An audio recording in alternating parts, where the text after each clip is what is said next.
So I finally upgraded my Apple Watch 5 and got an Apple Watch Ultra because I am a hardcore swimmer and I'm a hardcore biker. So it is time to have a watch that keeps up with me.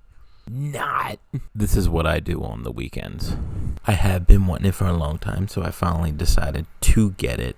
And I love the look of it, right? I've been with the gold watch for a long time, so kind of a silver is a little bit of a change, but I love that it's built so well and it's got more kind of a square on the edges, kind of sharp, right? So it doesn't crack. I've actually walked into some doorways before with my wrists because I kind of swing them, kind of crack the sides of the Apple Watch, so this will come in handy to have these sharp edges on the side. Don't really like that they put orange. I don't really see why they did that. I feel like a darker gray would have been nice looking, but other than that, it is a beautiful watch. One of the things that is annoying, they actually make you use a USB-C cord and they don't give you a dock, so that's kind of annoying.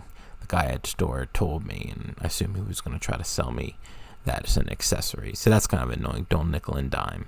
Not cool, Apple. Not cool. But other than that, I love the watch.